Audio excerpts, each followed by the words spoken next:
To live in America is, well, there's no words to explain how such seems to me. To stay out of any sort of, well, at least meaningful controversy, let's stick to what's obviously wrong with America. Its borders.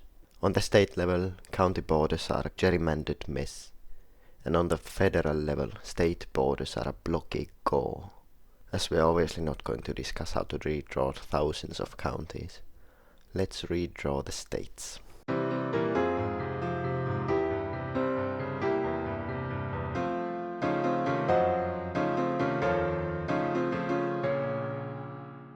Before anything, we really ought to remedy the few straight lines which make up some of the international borders of America, namely the 49th parallel with Canada and the Gadsden Purchase from Mexico, as well as a little correction in Alaska. With Canada, let's amend the border to follow the rivers of Missouri in the west and the St. John River in the east. With Mexico, along the Gila River. And finally, in Alaska, to follow the Yukon. Arguably a tad controversial series of changes, but hey, no one lives in these areas, so I certainly don't mind. Now, there are many ways to divide the states of the US into different regions, and I think that's an important thing to note, as these divisions are largely based on natural features, as American culture is a melting pot. You may rightly disagree, but I divide the US states like this. The east lying chiefly by the Appalachians, the south by the 35th parallel and the Mississippi River, the Great Lakes by, well, the Great Lakes, the Great Plains just north of Arkansas, the Southwest just south of the Arkansas, the Rockies around the Rockies, and the far west on the Pacific coast. We'll reflect this with these colors, for fun. From east to west then, as was the US established. First of all, there are far too many little states in the northeast of the US. From the border with Canadian Brunswick to the Hudson River, let us thus form a new state, New England, to subsume Maine, New Hampshire, Vermont, Massachusetts, Rhode Island, Connecticut,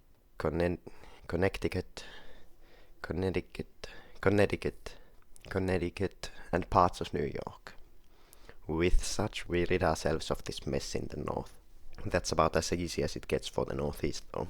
The very next state, New York, is a pain and a half to redraw, well aside from the obvious of splitting the island to form New York City. Aside from that, New York's border with Pennsylvania is atrocious. It simply lazily follows the 42nd parallel north. New Jersey is no better, being again a straight line. I rather think, since we separated New York City from New York, we can dissolve that state, instead granting its and Pennsylvania's northwest, marked by the Susquehanna River, to a new state, called Iroquois, after the Iroquois who lived there. What is left of New York State shall be given to New Jersey, whose border with Pennsylvania will move to the Schuylkill River, which I forgot to mark here in the map. As for the southern border of Pennsylvania, that with Maryland and Delaware, it is absolutely arbitrary, the result of the Mason-Dixie line drawn to resolve colonial land disputes from back in the British times, will elementarily subsume Maryland and Delaware into Pennsylvania, redrawing the border to the south with the Delaware River, just southward. I'll make the claim that the Virginian and West Virginian divide is actually a good one. Namely, between them does lay the Appalachian Mountain Range, a fair, natural border. My only issues are with the Pennsylvanian West Virginian border, which should follow the Appalachian Mountains as well, and with the Virginian North Carolinian border, which should follow the Roanoke River for its whole extent. As for the final stretches of what is arguably the East Coast, the North Carolinian South Carolinian border should naturally follow the Great Pee River. That cannot be its name. By the unholy it is. Oh, what a world we live in. Anyhow, the Great Pee River it shall by rights follow. Now South Carolina is all fine and well, between the mountains and seas and two rivers. Before moving to the deep south proper though, let us consider Kentucky and Tennessee. The two states are surrounded rather well as a collective amidst the rivers and mountains, but between them lay nothing reasonable. The border between them isn't even a straight line, but one slightly askew. I think the solution here is rather obvious. Kentucky and Tennessee should be one state, its borders marked by the Ohio and Tennessee rivers, as well as the big sandy and the Appalachian Mountains. As for the Deep South proper, the first issue is the Floridian Panhandle. Disagree with me all you want, but I'm cutting it off at the Suwannee River, awarding it to the states of Georgia and of Alabama. Speaking of Georgia and Alabama, their border should follow the Chattahoochee River for its entirety. Finally, before crossing the Mississippi River or its subsidiaries, let us shift the Mississippi and Alabama border eastward to the Tombigbee River, in addition expanding the Mississippi state northward to where the Tennessee River meets the Mississippi River, as well as changing the border with Louisiana to follow the Mississippi again. Actually, as a final note, the way Alabama curves to meet South Carolina is very awkward.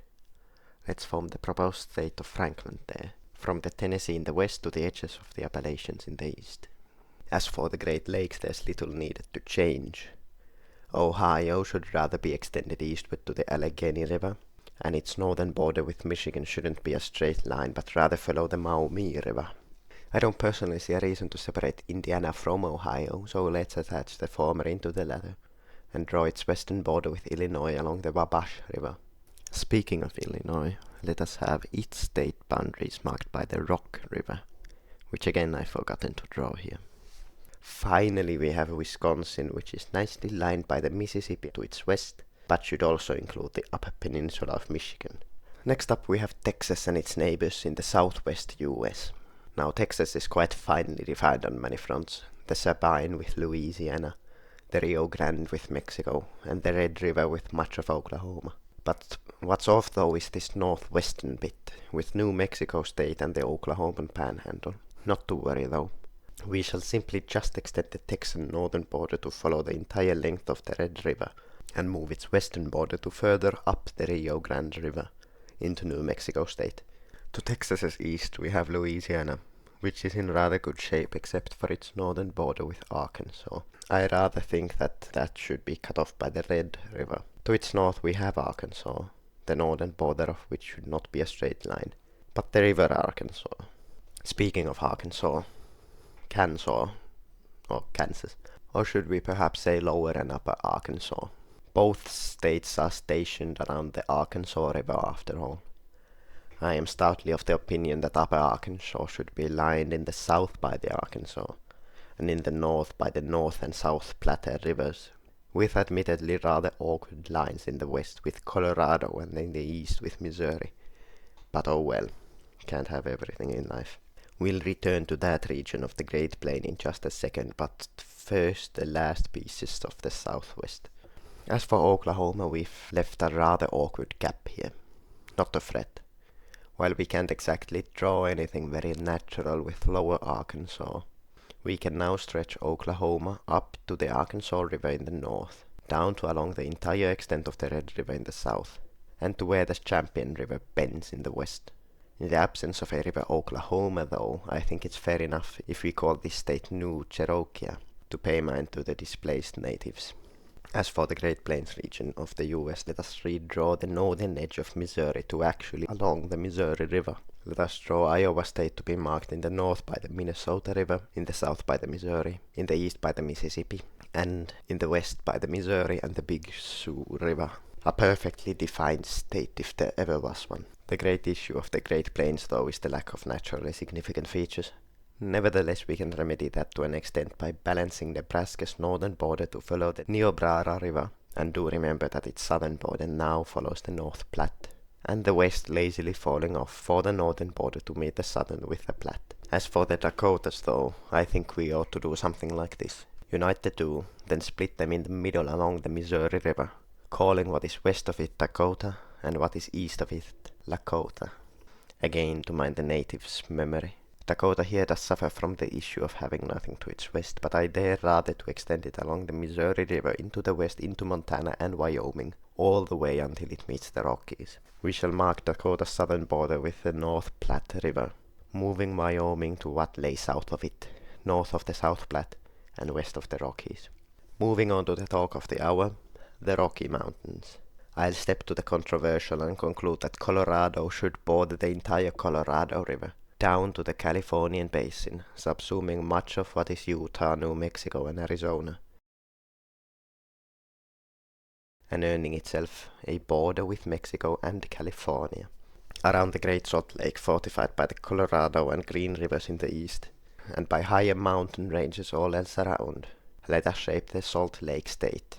No, scratch that. Let's call it Green after the river.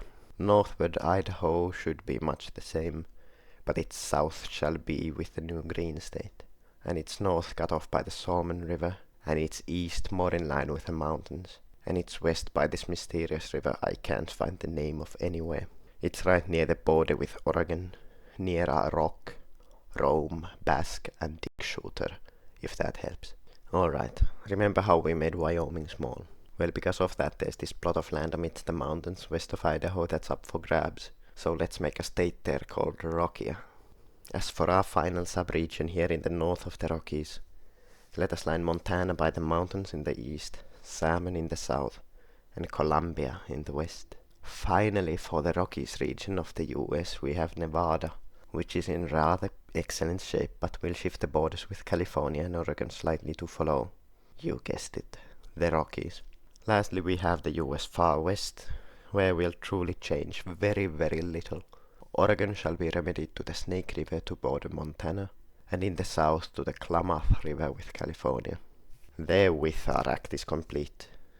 I'll thank you all again for 100 subscribers, though I already made a post on that issue and we've far surpassed it. Join me next time for something.